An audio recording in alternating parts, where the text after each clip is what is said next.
mais dans sa dimension parce que l'homme est tridimensionnel. L'homme est le seul être qui combine les deux.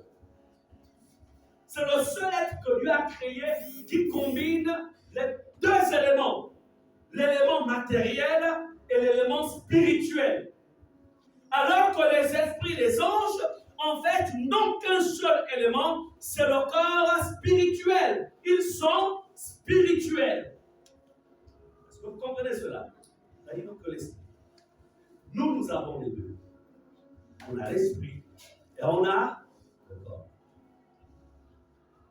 Mais le problème de l'homme, c'est que lorsqu'il a chuté, c'est-à-dire que lorsque notre ancêtre a chuté au jardin d'Éden, la deuxième partie de son être, c'est-à-dire la partie spirituelle, est devenue inopérationnelle, inactive. Et l'homme a commencé à vivre par la dimension physique, la dimension des sens, la vue, l'ouïe, le toucher, etc.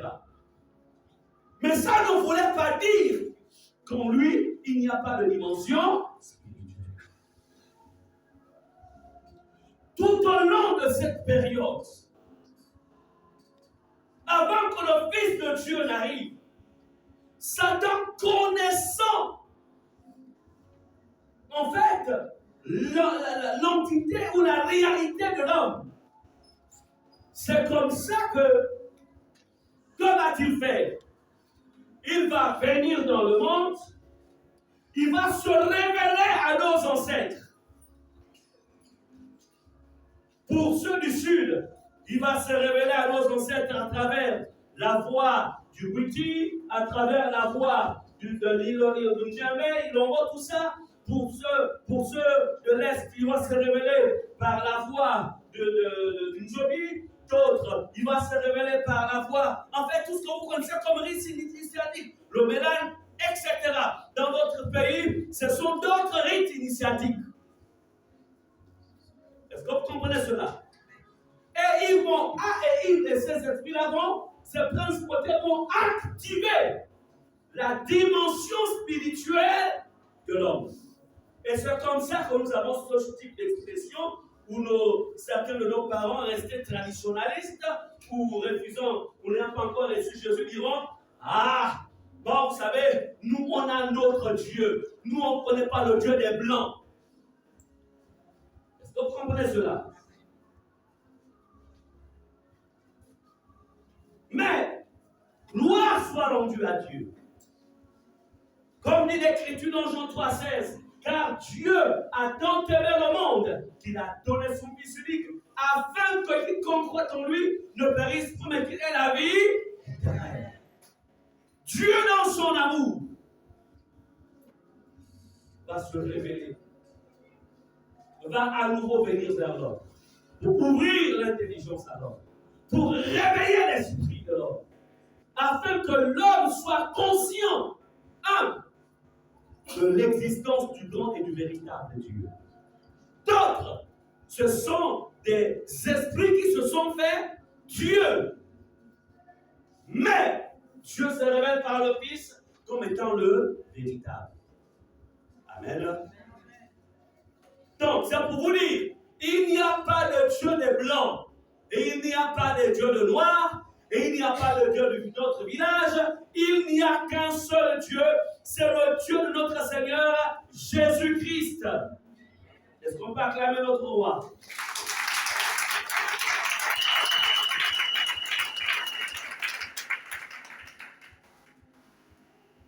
Maintenant, Dieu dans son amour, quand il vient nous réveiller comme ça, il veut nous faire prendre conscience que nous vivons en fait, l'homme vit, ou l'homme peut expérimenter en fait les deux mouvements. Les mouvements qui se produisent dans le monde invisible et les mouvements qui se produisent dans le monde visible. Si je veux parler à la diaconesse Amélie, en fait, je vais utiliser mon corps physique, mes cordes vocales pour parler avec Amélie. Amen. Parce qu'elle est physique, je suis physique. Mais pour que Dieu parle à Amélie, Dieu ne passera pas par l'oreille physique. Il va passer par son oreille intérieure de l'homme intérieur. Parce que nous avons ce qu'on appelle un homme intérieur, qui est à notre image. C'est pourquoi, pour ceux qui ont fait ce qu'on appelle l'expérience de la mort imminente, quand la personne, par exemple, meurt, elle voit son corps qui est allongé et elle se voit aussi elle-même. Oh, mais je ne suis pas mort. C'est l'homme intérieur qui est à l'intérieur de nous. Est-ce que nous sommes d'accord? Maintenant, cet homme intérieur-là, c'est cet homme intérieur qui aussi est aussi vu dans les rêves. Lorsque tu rêves, c'est cet homme intérieur qui est en fait sollicité. Ton corps est dans un état de sommeil, mais l'homme intérieur, l'esprit, lui, il est en activité.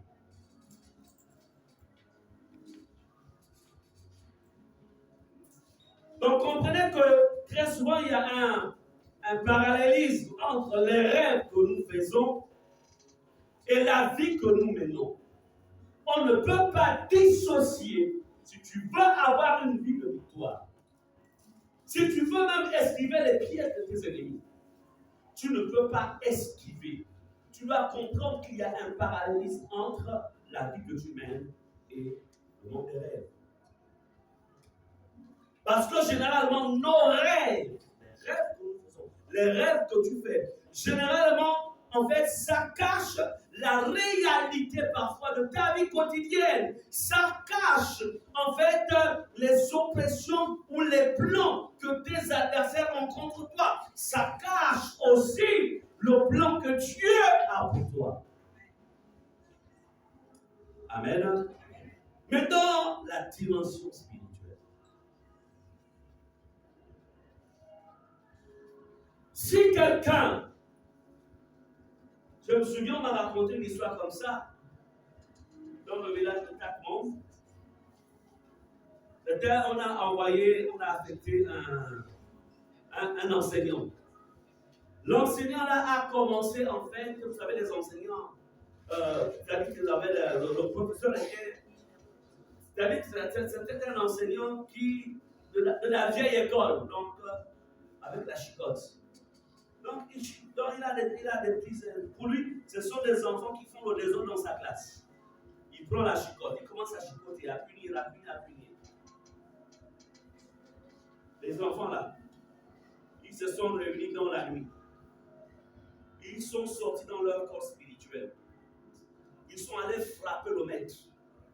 Le maître, le lendemain évacue sur Libreville AVC. Vous comprenez cela? C'est-à-dire que dans le plan physique, le maître était adulte et les enfants étaient enfants. Ils ont dit au maître, il n'y a pas de problème, frappe-nous. Mais on a une heure de rendez-vous. Et eux, donc le maître dans le monde des esprits était enfant. Et eux, ils étaient adultes. Ils ont corrigé le maître. Le maître a soulevé. Vous comprenez cela? On ne peut pas négliger, vous ne pouvez pas négliger, si vous voulez être des chrétiens forts, des chrétiens vainqueurs, vous ne pouvez pas négliger. C'est pourquoi ce message a pour objectif ouvrir votre intelligence spirituelle. Est-ce qu'on est ensemble? Amen. Comprenez que Satan attaque beaucoup les hommes par les rêves. Il attaque les chrétiens aussi par les rêves. Sache aussi que par les rêves, Dieu peut te prévenir d'un danger. Par les rêves.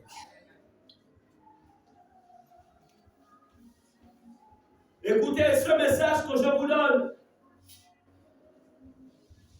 Malheureusement, tout le monde, en milieu chrétien, te dira, certains vous diront, mais non, il suffit de croire en Jésus, de vivre la parole de Dieu, et puis c'est suffisant, Satan n'aura rien contre toi. Mais moi, je voudrais vous dire ceci. L'apôtre Paul est-il un apôtre de l'Ancien Testament ou un apôtre du Nouveau Testament? Un apôtre du Nouveau Testament. Pourquoi l'apôtre Paul? Pourquoi Jésus vient lui révéler? En fait, parce qu'il dit, l'évangile que je vous donne, je l'ai reçu par révélation. Comme pour dire, c'est Jésus lui-même qui est venu me le. Est-ce qu'on est ensemble? Jésus n'a-t-il pas tout accompli? N'est-il pas mort à la croix? Ne nous a-t-il pas donné le pouvoir de marcher sur les serpents, les scorpions, la puissance de l'ennemi? Mais pourquoi il dit à l'apôtre, il révèle à l'apôtre Paul l'armure du chrétien? La vérité pour ceinture, la cuirasse de la justice, le casque du salut, le bouclier de la foi, l'épée de l'esprit, l'osette de l'évangile comme chaussure. Pourquoi une armure? Puisque dans la grâce, il paraît qu'on ne combat plus. Personne. Pourquoi une armure? L'armure, ça sert à quoi? C'est pas pour se protéger comme l'épée. L'épée, ça sert à quoi? Non, c'est tailler les ongles.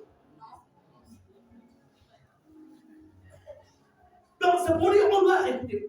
Vous savez, nous sommes dans une génération où il y a, faites attention avec, vous savez, de la même manière que l'esprit du vieux prophète dans l'Ancien Testament avait été à la base de la mort du jeune prophète. Et ces esprits sont là aujourd'hui pour maintenir les âmes captives. Est-ce que vous comprenez cela? Faites attention. L'apôtre Paul est l'un des rares apôtres qui ont reçu en fait un enseignement sur la cosmologie. Ah, ça c'est un grand mot. Mon professeur est où? Hein? Le fonctionnement du monde cosmique. En fait, ça dit monde spirituel, c'est juste un mot. Est-ce que vous comprenez cela?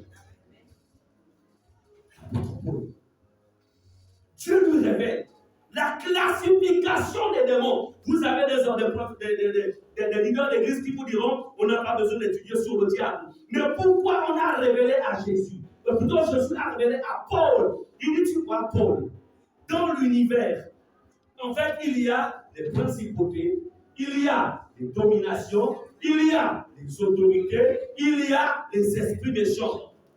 Ce n'est pas. Ça, c'est quoi? Ce n'est pas l'étude, ce n'est pas de la démonologie. Ce n'est pas de la démonologie. L'étude des démons, ce n'est pas ça. Faites attention. Ne soyez pas aveugles. Marchez avec ceux qui ont les yeux ouverts. Est-ce que vous comprenez cela? Avec les yeux ouverts, il y a des batailles que je n'ai pas pu avoir, je n'ai pas pu obtenir quand j'étais enjoué. Parce que ma connaissance était limitée en ce temps-là. Mais aujourd'hui, les choses ont changé. Amen. Parce que la connaissance, elle est progressive. Elle évolue. Plus tu pars du temps avec eux, plus il y a aussi une connaissance que Dieu donne avec la maturité, mais aussi avec l'esprit ouvert. Quand tu as un esprit ouvert, il vient te donner. Quand tu as un esprit fermé, c'est pourquoi vous remarquerez, ce ne sont pas, remarquez que parmi les 11 apôtres qui sont restés, aucun n'a eu le mandat pour être l'apôtre des païens. Parce qu'ils étaient trop fermés dans la culture juive. Jésus vient, il vient donner à Pierre, il nous présente en fait une nappe où il y a un ensemble d'animaux impurs, etc. Pierre dit, je ne vais manger rien d'impur comme ça de ma vie. En fait, Jésus voulait dire à Pierre, par mon sacrifice, le monde, en fait, les nations, en fait, en mettant accès à l'évangile. Alléluia. Pierre dit, non. ça là. Jésus a été obligé de susciter quelqu'un qui ne faisait pas partie des 12, à qui il a enseigné. Il a réglé pendant 3 ans. Il a enseigné. Il a ouvert les yeux pour appliquer la vision de l'évangélisation des nations. Amen. Amen. Paul, Pierre était un ancien. C'est une logique à qui Jésus a laissé les clés de l'église. Mais Pierre n'était pas ouvert. Ce n'est pas parce que tu es un ancien dans la foi que tu as forcément connaissance à tout. Tant que l'esprit est fermé, Dieu ne te donnera pas. Parce que Dieu n'est pas un dictateur. Il veut que tu aies un cœur d'enfant, que tu réalises que tu ne connais pas, et que tu es limité, que tu ne connais pas, que tu es limité. Et à ce niveau-là, tu viens te donner. Amen. Combien de dégâts le diable cause parmi les enfants de Dieu? Combien de dégâts?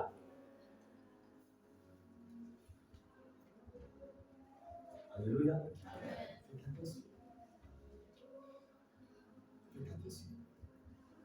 C'est pourquoi ne mangez pas n'importe quoi. Vous pouvez aller dans un endroit.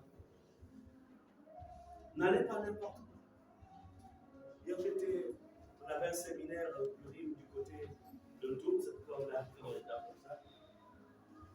On est rentré au Monta avec quelques collaborateurs.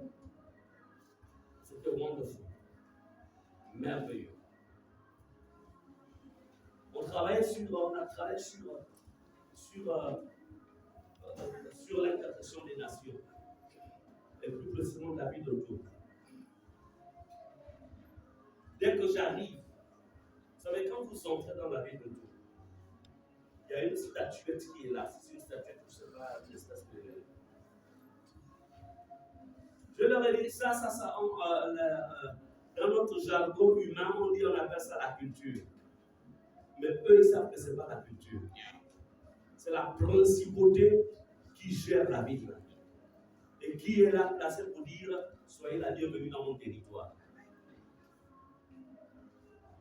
C'est comme chez toi dans ta maison, tu peux encore, nous on ne met pas les effigies de Jésus, déjà que ce que vous voyez là dans les espèces de, on appelle ça comment, le calendrier ou je ne sais pas quoi, Jésus, machin, c'est pas Jésus, ça c'est pas Jésus.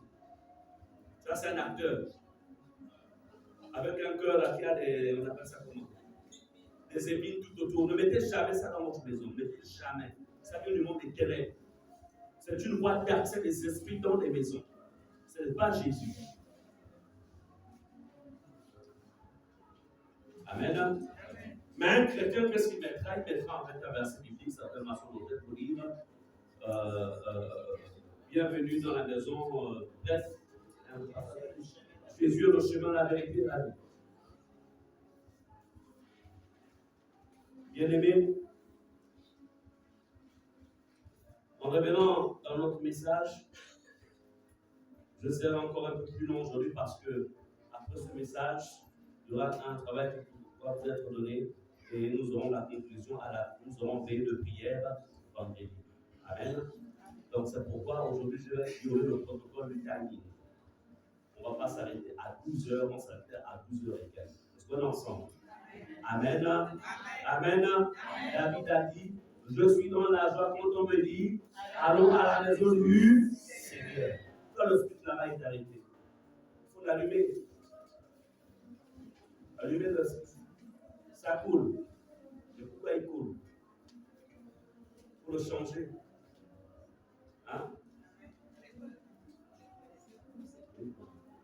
Que l'on est parlé apparemment que nous abandonner. Donc, un technicien en série, nous sommes en zone d'autres chaleur. Bien. Alors, ce que vous devez comprendre, c'est que dans les rêves, lorsque l'ennemi vient, ce que j'étais en train de dire, c'est que vous savez, quand quelqu'un n'est pas encore passé par un chemin, il ne comprendra pas parfois la réalité de la situation par laquelle tu passes. Amen.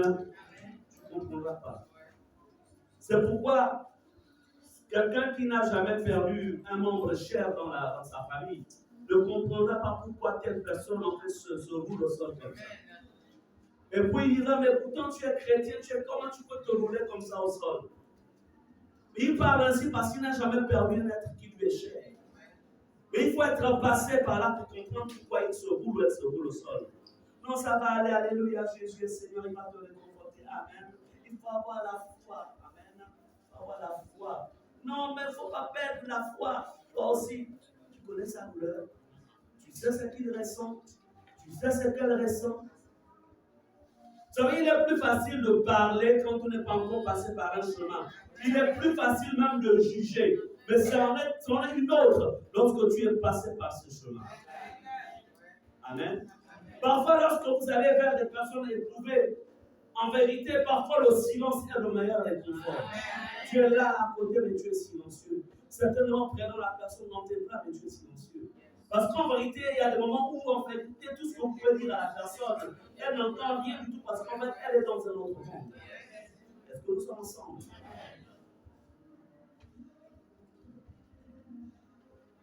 Je voudrais vous dire que les rêves que vous faites, ce sont des attaques quand ça vient des ténèbres, ce sont des attaques qui sont orientées vers vous par la dimension, dans la dimension spirituelle. Et vous êtes capable de reprogrammer ou de déprogrammer un rêve. Répétons, déprogrammer.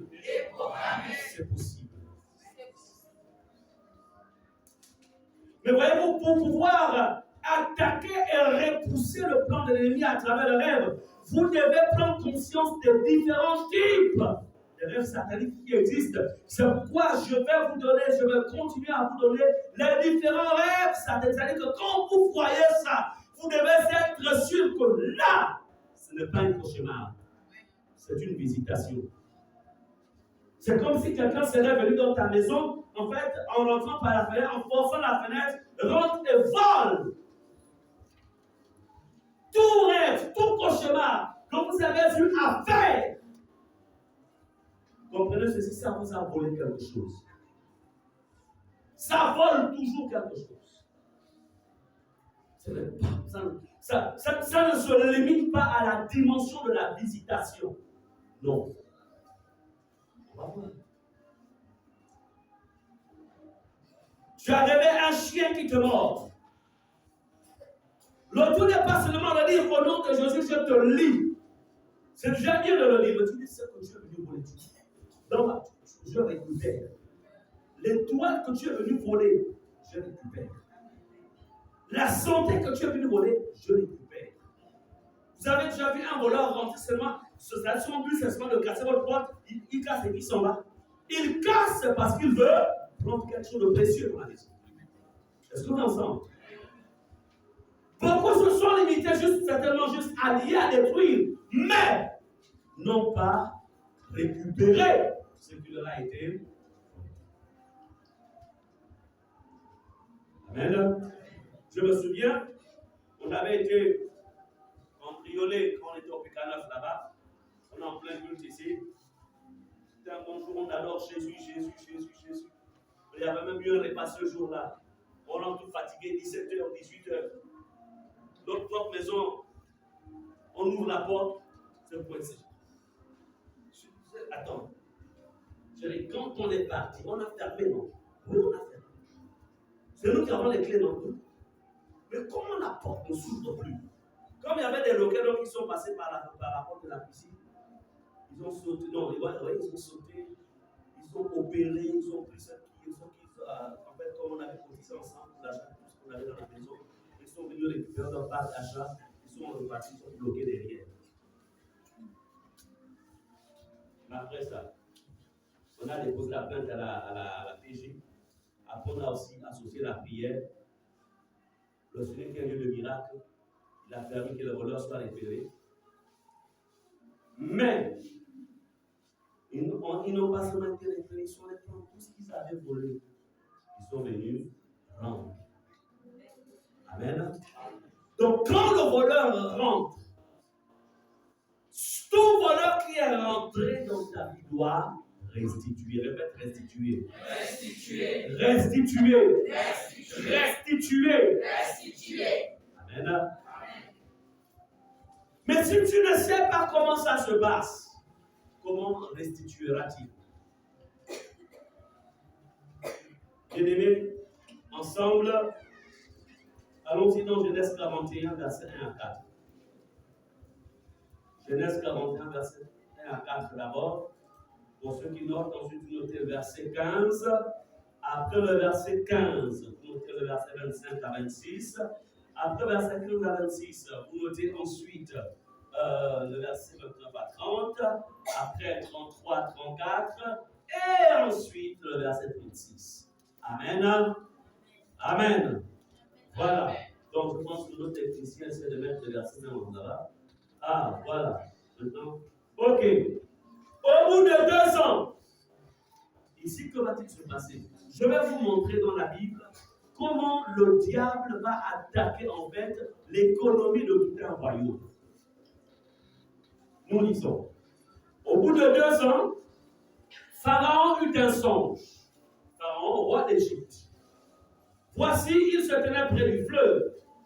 Et voici 7 vaches belles à voir et grasses de chair montèrent hors du fleuve et se mirent à paître dans la prairie. Verset 7, verset 3. 7 autres vaches laides à voir et maigres de chair montèrent derrière elles hors du fleuve et se tinrent à leur côté sur le bord du fleuve. Verset 4. Les vaches laides à voir et maigres de chair mangèrent les 7 vaches laides à voir et grasses de chair. Et Pharaon s'éveilla. Amen. Pharaon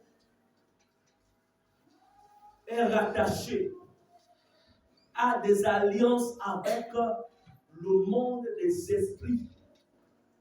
Pharaon était considéré comme un dieu.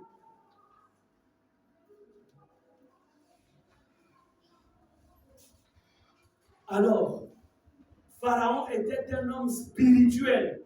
Quand vous entendez le mot être spirituel, il n'y a pas que les chrétiens qui sont spirituels.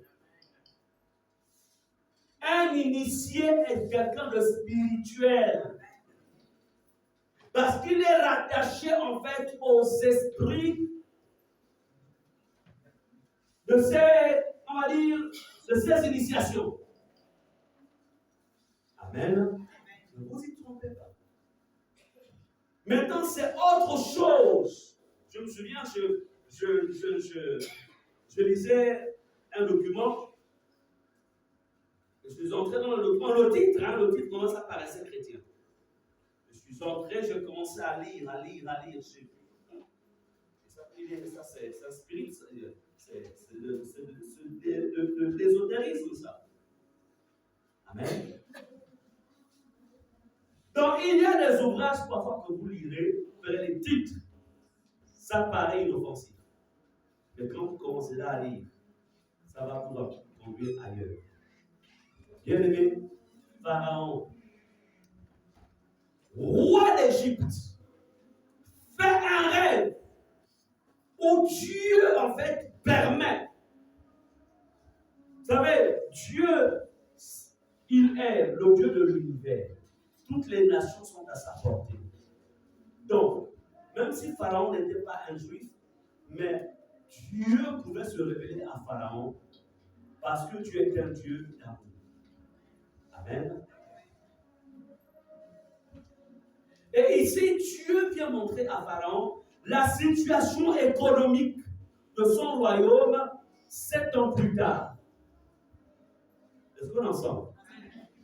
Au moment où il fait le rêve, l'Égypte est en pleine, on appelle ça, en pleine croissance économique.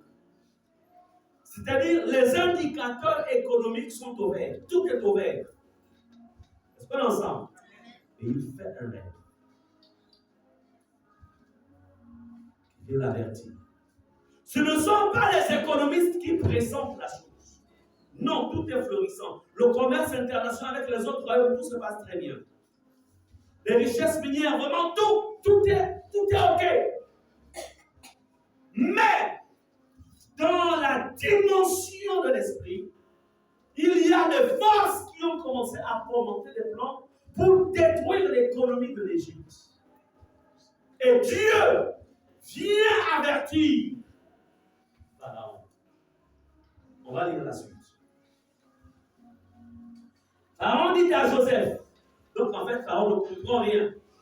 Alors il cherche quelqu'un qui peut lui expliquer ses rêves. Il cherche parmi ses sorciers, ses magiciens, personne n'a la capacité de lui expliquer le rêve. Ce n'est pas parce que tu fais un rêve que tu ne comprends pas. Un rêve qui a plein d'énigmes que tu devras dire, bon, ce n'est qu'un rêve. Non! Il n'est pas resté tranquille. Combien de domaines dans vos vies, parfois vos finances, vos positions professionnelles, vous avez fait des études, etc., etc. Mais, par un rêve que tu avais reçu, que tu n'as pas compris ce que ça voulait dire. Mais quand même tu n'as pas compris, tu aurais dû te rapprocher de tes pasteurs. Tu dis, pasteur, voici le rêve que j'ai fait. Alléluia. Mais tu ne l'as pas fait. Tu dis, ce n'est qu'un rêve. Pharaon s'était dit, non, là, ce n'est pas un rêve normal. Il faut que je cherche à comprendre ce que ça veut dire. Ayez un esprit vif et cherchez à comprendre ce qui se passe à travers un rêve. Alors Pharaon fait venir qui? Joseph. Et dit à Joseph, j'ai eu un songe. Personne dans tout mon royaume ne peut m'expliquer. Je peux l'expliquer plutôt. Et j'ai appris que tu expliques un songe après l'avoir entendu. Verset 25, Joseph dit à Pharaon, ce qu'a rêvé ou ce qu'a songé Pharaon est une seule chose. Dieu a fait connaître à Pharaon ce qu'il va faire. Les 7 vaches belles sont cette année. Les 7 épis beaux sont cette année. C'est un seul songe. Verset 29, voici, il y aura 7 années de grande abondance dans tout le pays d'Égypte. Verset 30, 7 années de famine viendront après elle. Et l'on oubliera toute cette abondance au pays d'Égypte, et la famine consumera le pays. Verset 33, maintenant que Pharaon choisisse un homme intelligent et sage, et qu'il le mette à la tête du pays d'Égypte. Que Pharaon établisse des commissaires sur le pays pour lever un 5e des récoltes de l'Égypte pendant les 7 années d'abondance. Ces provisions seront en réserve pour le pays, pour les 7 années de famine qui arriveront dans le pays d'Égypte, afin que le pays ne soit pas consumé par la famine. Bien-aimés, ici, le monde éternel va même proclamer la destruction de l'économie égyptienne au temps de Joseph. C'est par un rêve que Pharaon a averti, instruit, que Dieu a instruit que pendant 7 ans, il y aura crise économique. Tous les indicateurs du pays seront au rouge. Mais Pharaon cherche l'interprétation. Et il a l'explication. Pharaon ne s'assoit pas seulement sur l'explication. Pharaon cherche à poser des actes pour prévenir la crise. La crise viendra. Monsieur le Christ, comme mon peuple et moi, subissions la crise. Voici un message. Il ne s'est pas dit non, c'est juste un rêve. Oh, vous ne savez pas si des rêves, d'avoir les démons partout. Mais écoutez, il faut avoir la foi. Mais c'est parce qu'on a la foi qu'on croit que ce que Dieu nous montre, on doit en fait réagir. La foi, se réagir, c'est agir par rapport à ce que Dieu te dit, ce que Dieu te montre. Il te montre que si tu achètes telle voiture, ben ça va te causer des problèmes. Et toi tu dis, non, achète, je vais quand même acheter. J'ai le pouvoir de l'autorité de Jésus. Quand je pose la main, le moteur revient à neuf. On achète. Je t'ai montré. J'ai acheté ta voiture. Après, c'est tu viens pasteur. Comment la voiture, je viens poser les mains à la voiture. Le pasteur aussi, avec la compassion, il vient poser les mains. La vérité, c'est quand même si le pasteur prie. Tant que Dieu t'avait averti, tu n'as pas écouté, la prière du pasteur va rien changer. Parce que le pasteur prie pour que Dieu agisse. Mais lui, il t'a averti. Et puis après, tu te rends compte que tu as jeté pratiquement 5 millions, tu as jeté 10 millions, ou tu as jeté 3 millions, en fait, dans l'eau. Parce que tout simplement, tu n'as pas été. Répète au nom de Jésus. Donne-moi la sagesse. Et l'humilité. D'apprendre à agir. Selon ce que tu me montres. Amen. Et la sagesse de Pharaon ne va pas sauver, ne sauvera pas, non seulement l'Égypte, mais aussi les nations qui dépendaient de l'Égypte. Ta sagesse ne sauvera pas seulement toi et ta maison, mais même ceux qui gravitent autour de toi, ta famille élargie, même ton village, même ton quartier, même tout un pays. Ta sagesse. Qu'est-ce que tu as fait échapper? Qu'est-ce que tu as fait échapper que Dieu t'avait montré? Pharaon fut averti par un rêve. Une attaque diabolique se préparait contre l'économie de son pays. Le Pharaon n'a pas subi. Il a esquivé. S'il n'aurait pas été sage, il aurait subi les 7 années. Vous pouvez ne pas subir les événements. Vous ne pouvez pas subir les situations. Vous pouvez ne pas. Cela est possible. Amen. Amen. Bien-aimés, le rêve. Je vais vous montrer une photo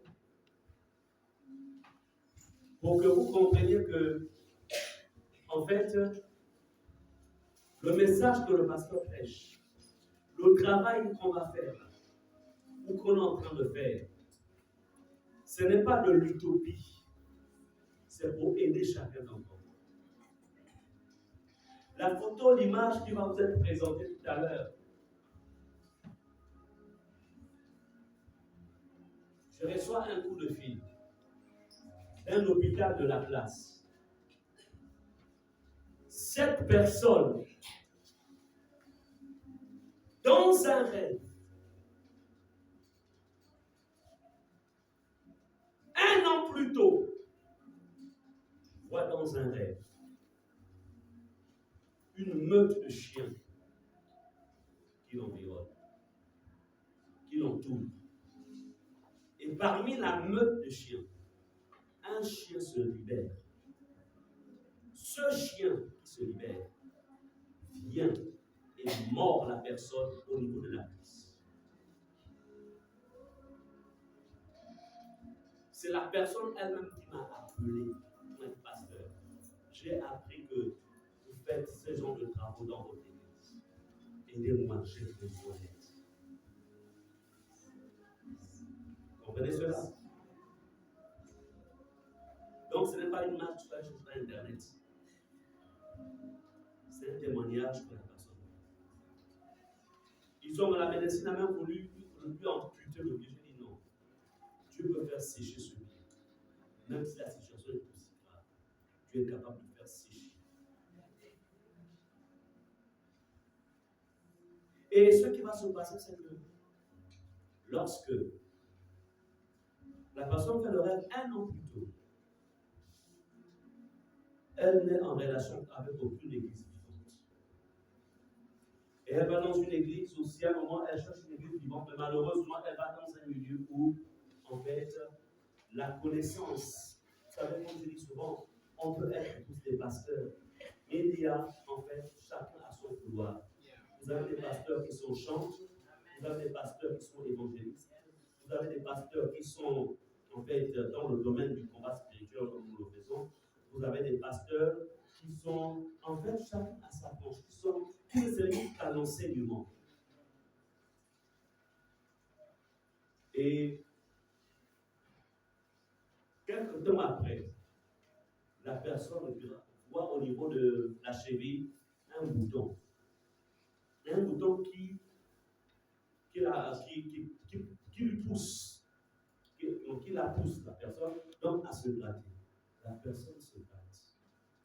Et quand la personne se gratte, plusieurs boutons sortent par la suite. Et la personne pense que c'est médical. Elle va à l'hôpital. Mais ça ne fait que s'empirer. Projetez ma image. Je vais vous amener à comprendre que le diable est méchant. La sorcellerie familiale, elle est réelle. Vous voyez tous l'image? Vous n'allez pas bien voir l'image? Vous voyez bien? Vous voyez cette question? Là, c'est au niveau du... Bon, c'est vrai que non. C'est bon? Est-ce que c'est assez clair?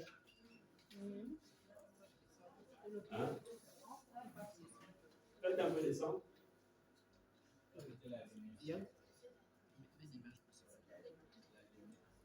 Ok, arrêtez d'abord d'allumer. Là, c'est quand même visible. Vous voyez ça? Vous voyez ce que le diable fait?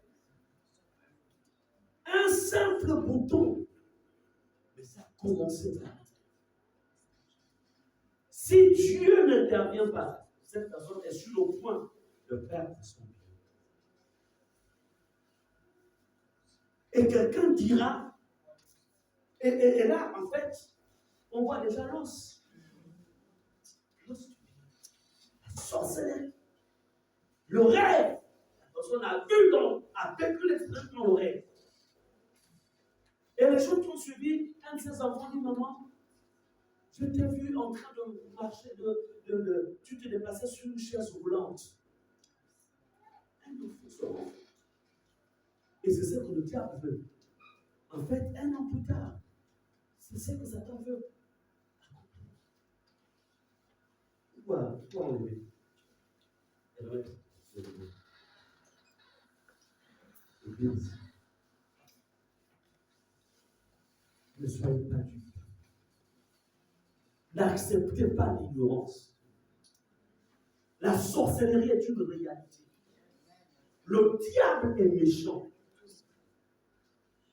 C'est pourquoi, dans le travail que nous avons fait, je vous disais à l'époque que tout ce que vous avez vu comme un rêve, que ce soit en bien comme en mal, le rêve, ça se produit dans la dimension de l'invisible. Et l'invisible n'a ni commencement ni fin. C'est le monde visible, le monde temporel, qui lui, en fait, a un commencement et une fin. Le jour se lève et se couche. Et on peut dire que telle personne a, par exemple, 20 ans, 30 ans, 40 ans, 60 ans, 70 ans.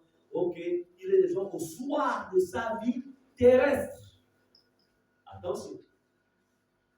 80 ans, 90 ans, la personne est au soir de sa vie terrestre, mais pas de sa vie par rapport à l'éternité. Je fais ça. Oh, j'ai encore fait comme mon soeur à la fin de mes jours. Oh, j'ai travaillé, j'ai tout fait, j'ai vu tous les pays du monde. Bon, à ce stade de ma vie, c'est seulement manger, boire. Si je peux m'amuser, je m'amuse. Parce que, en vérité, je suis prêt à partir. Oui, mais tu pars, quand on ferme les yeux ici, on les ouvre de l'autre côté.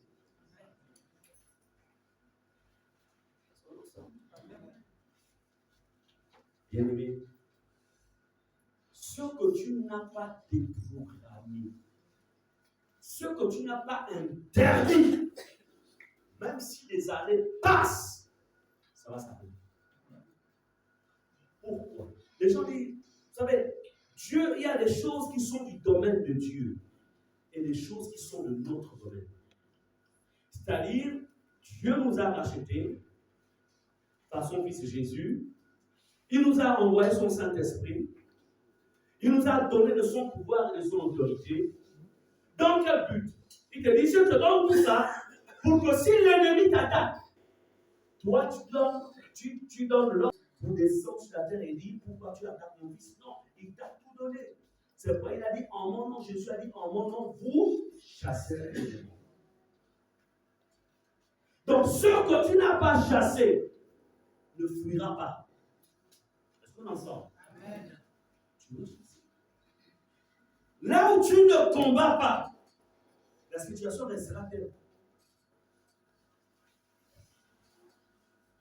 Écoutez, Romains 4, verset 17. La Bible dit, je t'ai établi Père d'un grand nombre de nations. Il est notre Père devant celui auquel il a cru. Dieu qui donne la vie aux morts et qui appelle les choses qui ne sont point comme si elles étaient. Donc, ce matin, puisque tu es le Fils de Dieu, il va falloir que tu appelles les choses qui ne sont point comme si elles étaient. Si tu as rêvé la maladie, tu dois annuler, déprogrammer la maladie et établir la bonne santé. Si tu ne le fais pas, la maladie viendra, la maladie va t'attaquer, et si rien n'est fait, bon, tu partiras, et tu vas au ciel. Et tu dis, mais pourquoi Jésus ne m'a pas guéri? Mais c'est parce qu'il a le pouvoir, en fait, de chasser le matin, je ne sais pas si tu peux l'autorité. Je vais vous donner 5 types de rêves, 6 peut-être. 2, 3, 4, 5, 6 types de rêves. Oui, voilà. Rapidement, je vais vous les donner. Pour que à chaque fois que vous verrez ces rêves-là, vous ne devez pas redormir. C'est-à-dire que quand tu vois le rêve là, tu sens que le sommeil te dit dors, tu te lèves, tu vas à la douche, tu prends l'eau, tu laves le visage. Tu dis, on va. Vous savez, la grâce que nous, les hommes, nous avons, c'est que si tu fais un rêve dans lequel on t'attaque et qu'on est au point, par exemple, de te couper le cou dans le rêve et que tu te réveilles, c'est une manière pour Dieu de te dire continue le combat avec tout ton être. Amen. Ça ne veut pas dire que comme tu t'es réveillé, le problème est fini. Non, ce n'est pas fini. Comme dans la dimension de l'esprit, tu es en train d'être malmené. Alors, Dieu te rappelle. Amen. Ce n'est pas pour que tu redormes.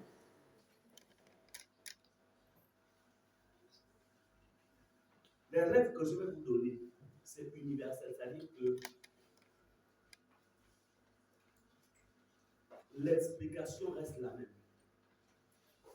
On n'a pas besoin du don de révélation. Parce que c'est ça la vérité.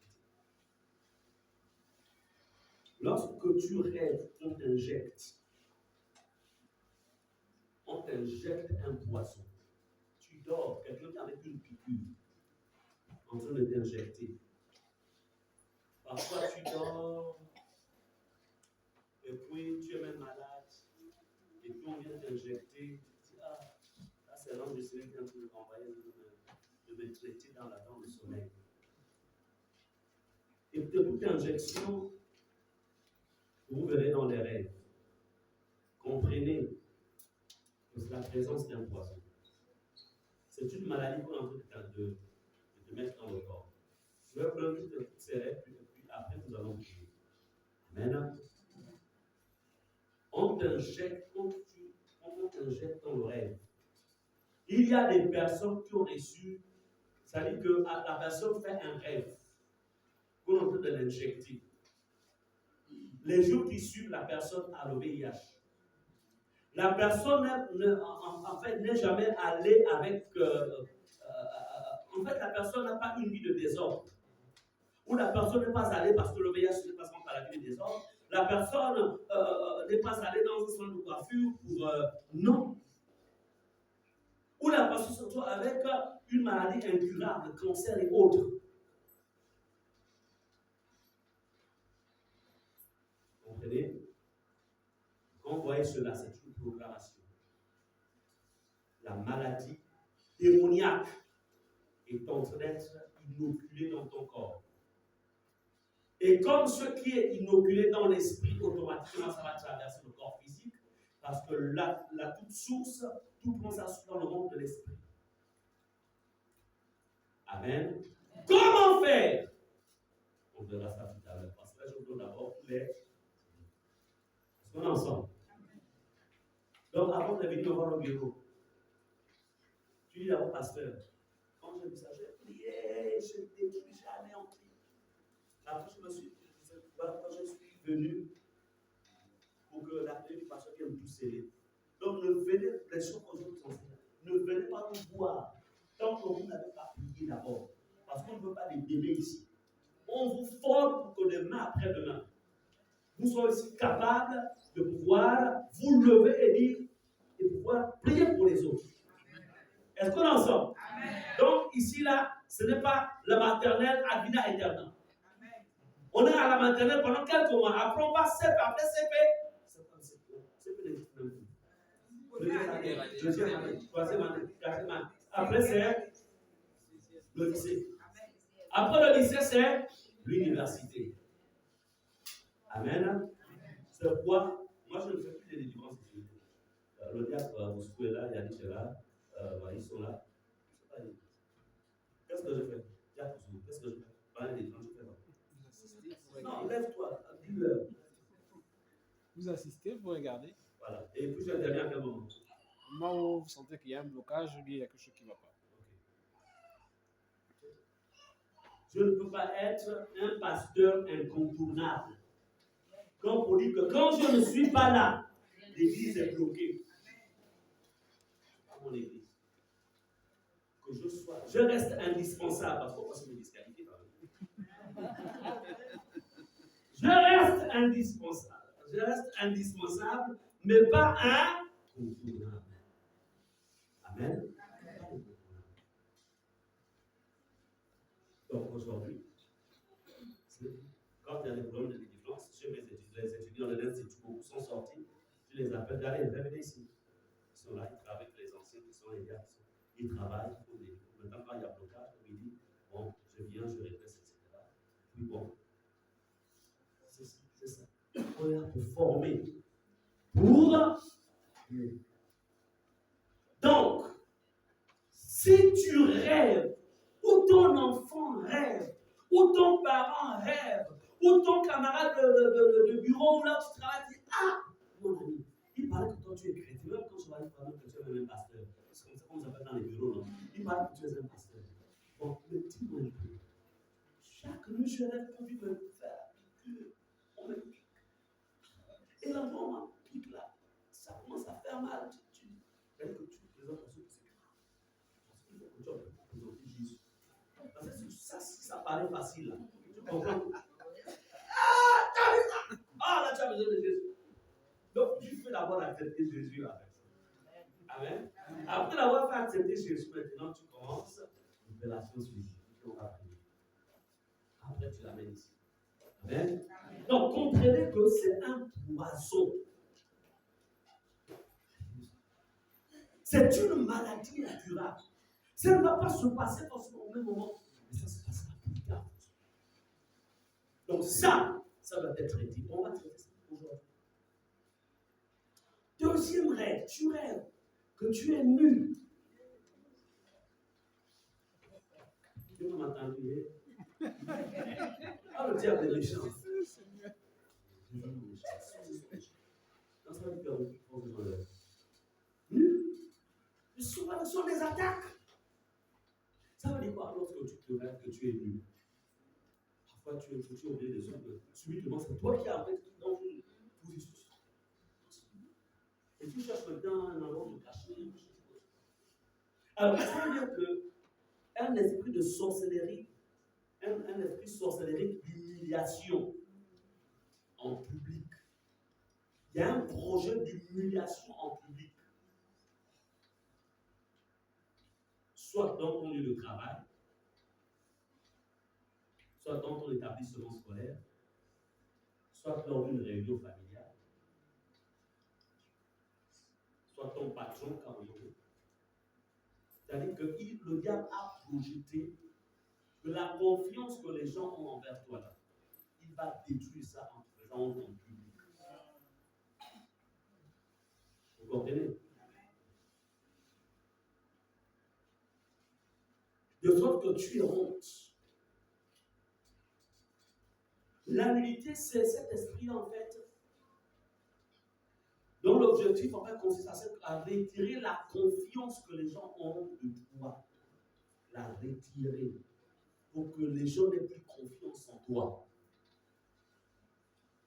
Vous imaginez, vous êtes en réunion de travail, vous êtes peut-être une quinzaine, et tu as bien fait ton travail, et ton patron t'engueule devant tes subalternes. Et pourtant, tu as bien fait ton travail. Mais il t'engueule de manière, en fait, à te mépriser, comme en fait, tu n'étais rien du tout. Attends, tu sors de là comment?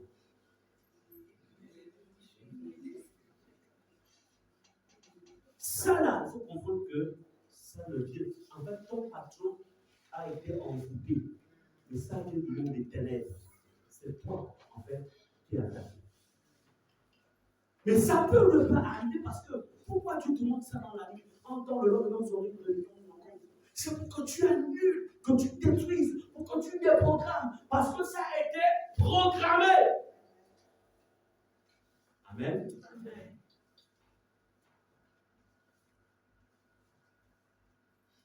Bien-aimé, choisis un type de rêve satanique. Le rêve des toilettes. Tu rêves des toilettes. Nous on appelle ça le cabinet. Tu rêves des toilettes. Parfois tu rêves des excréments. Tu rêves que tu marches sur des excréments. Je ne veux pas être vulgaire, mais il y a certaines personnes qui ne connaissent pas ce qu'on appelle excréments.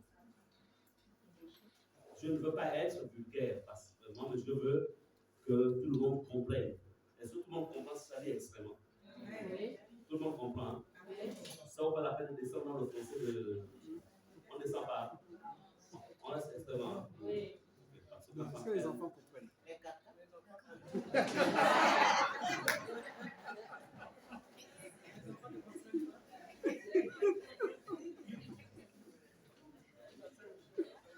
Ok, on va... Bon. Donc, quand vous voyez ce rêve-là, sachez que les sorciers ont programmé, ils ont décidé de vous souiller au maximum pour que tu ne puisses pas rentrer dans des bénédictions. Donc, ce sont les esprits de souillure. Dites-moi, quelle est la personne qui, même dans le plan physique, quand la personne sent les excréments, qui peut s'approcher de cette personne? Hein? Les autres. Quand Israël est encore tout. Et puis, la bouche est pleine. Tu le portais. Tu ne faisais pas. Hein? Va d'abord chez maman. Allez, comment tu appelles la grande sœur? Va. Il a fait les examens. Amen. Est-ce que quand il le fait, il n'a pas l'amour pour son fils? Si! Mais la réalité, c'est que là, c'est quand même compliqué. Il faut nettoyer l'enfant. Donc, les excréments éloignent, le rêve des excréments, en fait, c'est un programme pour éloigner les bénédictions de toi, éloigner les faveurs de toi. Et ça se traite. Tu ne peux pas faire un tel rêve. Et c'est le moment, tu es là, tu te retrouves le moment, si c'est à 2h du matin, tu t'assois là-haut. Pourquoi tu fais comme ça? Ça veut dire maintenant. Et puis bon, tu as une journée tellement chargée, tu te rendors. Et vers 5h, 6h du matin, ils viennent, ils effacent tout le tas de moi. Et le matin, c'est-à-dire que tu commences la journée, tu ne te souviens même plus de rien. Parce que si tu te souviens, tu voudras sûrement appeler un frère ou une soeur à faire. Ah, je vais faire ça avec. Donc il faut qu'il se passe pour que tu ne puisses pas rentrer dans le travail et annuler cela. Donc je vous dis souvent, quand on est spirituel, dormez avec un carnet à côté, avec un bic, ou aujourd'hui on a des téléphones, et pour que tu fais comme ça, avec ton téléphone, enregistre ce que tu as vu. Amen, ce que tu as vu. Et au petit matin, réécoute. Amen. Mais ne laisse pas passer les informations qu'on vient te donner pour changer ta vie. ou pour te prévenir. Beaucoup vont chez les prophètes. Tout ce que ça veut dire.